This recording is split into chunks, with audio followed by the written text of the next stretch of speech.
So let's be honest.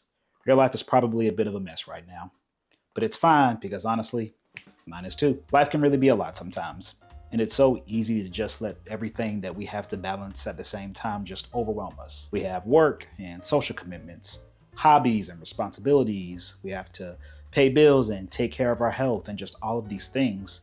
And we really have no choice but to juggle all of them all at once and make it work.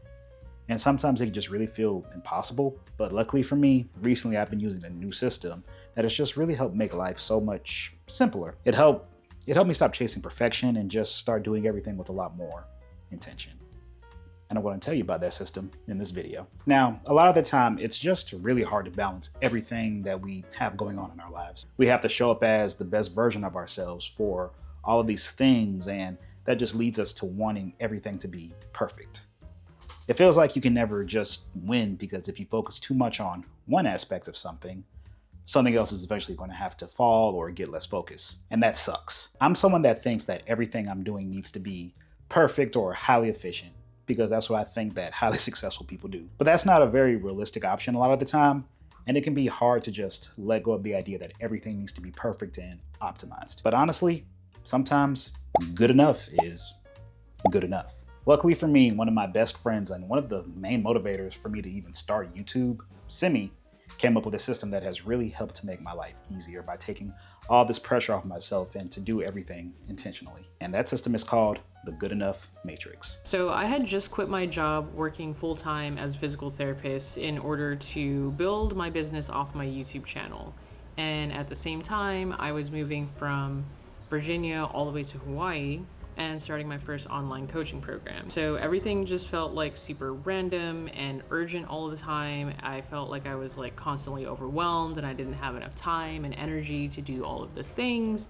And then even when I did do something or I was working on something, I felt this constant like anxiety that whatever I was working on wasn't actually like the best thing for me to be working on. So I just was in like a constant state of stress. And at the time I was using like a modified version of the Eisenhower matrix, but during like big life transitions like this, it kind of just added to the stress and overwhelm. But one day I looked at it and I was like, okay, what on here could just be good enough in order for me to focus on the things that really matter? And that was the beginning of the Good Enough Matrix. She recently released a blog post talking about the creation of the Matrix and how she's been using it.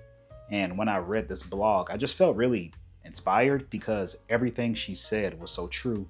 And I feel like it can apply to me and so many others in so many different ways of life. So I wanted to make a video about this system and how it applies to my life and how it can most likely apply to yours.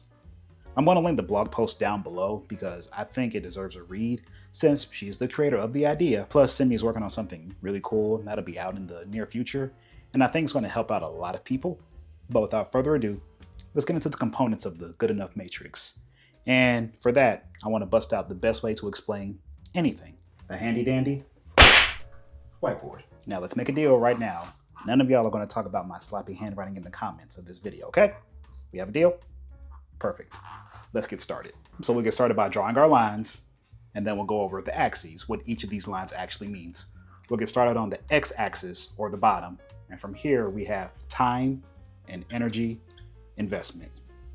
The actual amount of effort and time you're putting into whatever you're doing. To get anything done, you need the time to do it and the energy to actually get it done. And they naturally go hand in hand. And on the y-axis, there's change, effectiveness, how much your life is actually changing. And it's important to know that Timmy mentions that this can be internal or external change. And from here, we're going to give ourselves 4 quadrants to work in. Again, please don't talk about my lines. And in these quadrants, that's where we're going to place the responsibilities, the tasks, and the troubles that we're juggling. So now, let's go through the quadrants. So let's start on the top left. Maximum change effectiveness with little to no time or energy investment, the efficient quadrant. Full of simpler tasks or habits that have a very large impact on our lives. For me personally, things that will go in this quadrant would be auto-paying my bills, keeping my water bottle close by to keep my water intake consistent during my day, making my bed every morning, and even writing in my journal. Again, these are things that are so simple, and if you think too hard about them, they sound really mundane. But if I stop drinking my water consistently, I'm dehydrated and feel cranky, so I can't do my job efficiently. If I take my bills off auto pay and I forget something, now that's a whole new issue to handle. Now, in a perfect world, this is where everything that we do would be in this efficient quadrant, because we would do it so quickly and efficiently and we would have so much time and energy left over. But as we all know, that's just not very realistic. So let's move to the opposite quadrant. The things that take way too much time, way too much energy, and just have a smaller impact on our lives as a whole. The overwhelmed quadrant. When I think of this area, I think of doing more but not doing better, because there's no efficiency or point of things here. Something like arguing with losers online about something small on the internet. Doom scrolling, hang on to that one really inefficient thing that takes up a lot of space on your desk, but you don't really throw it away because you might maybe use it one day. And like Simi points out, this is typically where burnout sets in. The feeling of knowing that time is being wasted and energy is being burnt, but we just don't really know what to do about it just yet. And that's why we have the other quadrants to help us out. Now let's bring it back up to the top right quadrant. High effectiveness with a lot of time and energy invested. The focus area. The things or tasks that we intentionally prioritize because they are very important to us. Learning a high value skill, working out and dieting consistently, rehabbing after an injury, therapy, your personal finances. The things that will make such a huge difference in your life with the time dedicated to them. Now let's get to the meat and potatoes, the real stuff of this matrix, what you came here for. Low energy investment and low change effectiveness, but sometimes good enough is good enough. And this is obviously where the matrix gets its name from. And this looks like things like maybe making a simple, healthy meal, mostly healthy meal, instead of this perfectly proportioned macro meal. A 30-minute workout instead of the usual hour 15 that you spend in the gym because you had a long day at work. Posting that YouTube video that's not exactly how you want it to be, but it's done and it's good enough. These are low effort, low impact tasks that help maintain your life and reset when you need to. Not growth or optimized for everything, just keeping your life from feeling a little too chaotic. And this section is really important if you're intentional with what you put here, because it makes everything sustainable. It helps protect your energy for the tasks and the other quadrants that matter more. And it prevents this all or nothing mindset you have with less decision fatigue, and it helps build or maintain consistency. All of these things are just really important. And by figuring out what's good enough, you're giving yourself more energy to invest in other things in life so everything doesn't feel so overwhelming all of the time. So I'm in my early 30s and I feel like I've accomplished a lot. And I feel like I do well and I'm comfortable. But there is so much more that I want to do and so much more that I want to learn and things that I just really want to take the time to get good at. But when I look at all of these things separately, it can be really hard to decide where to start and what to prioritize. My career, my YouTube channel, my hobbies, my relationships, what should I prioritize at the time and what should I let kind of slip and fall by the wayside for now? The answer doesn't always have to be so black and white. And the matrix really helped me to see that. For example, let's say I have a busy week doing education courses for my job and editing a video that I really want to have out that same week. Maybe because of these things, I don't have time to go to the gym 5 times a week like I want to. And maybe I don't have all the time to cook a healthy meal every single day like I usually try to. It's fine if I maybe go 3 to 4 times that week, and maybe some of those days I eat something a little quicker that's still healthy. This way, I still get everything done that I wanted, but instead of choosing this all or nothing approach, I shifted some things to good enough and they all get done.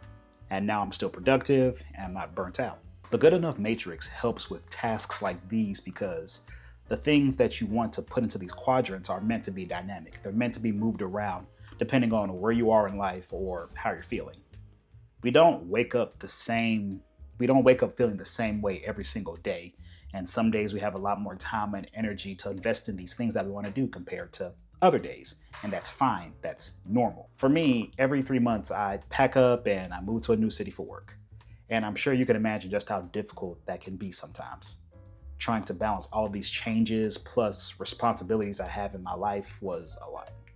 It felt like I was living in the overwhelm quadrant with high investment, low return. And it's definitely gotten easier, but the matrix has really just kind of given me a way to reprioritize everything in a much simpler way.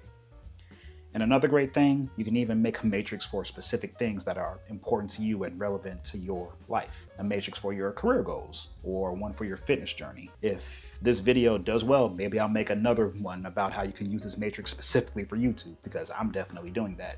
Let me know if y'all want that down below in the comments. With as chaotic as my life can be and can feel sometimes, I've learned that finding a perfect system to balance everything probably wasn't going to happen. I needed a functional system, and the Good Enough Matrix is that system. And if your life is anything like mine, it can be that for you too. And I also, again, I really encourage you guys to go check out Sydney's channel. She has a lot of great material on productivity and journaling and lifestyle changes that have also been really helpful for me. If you like the video, I encourage you to, again, go read a blog post and take the time to apply the Good Enough Matrix to your own life. Also, feel free to comment down below how you feel like this matrix or the idea of this matrix can help you feel more productive and intentional in your own life. But other than that, thank you for watching until the end. I'll see you in the next one.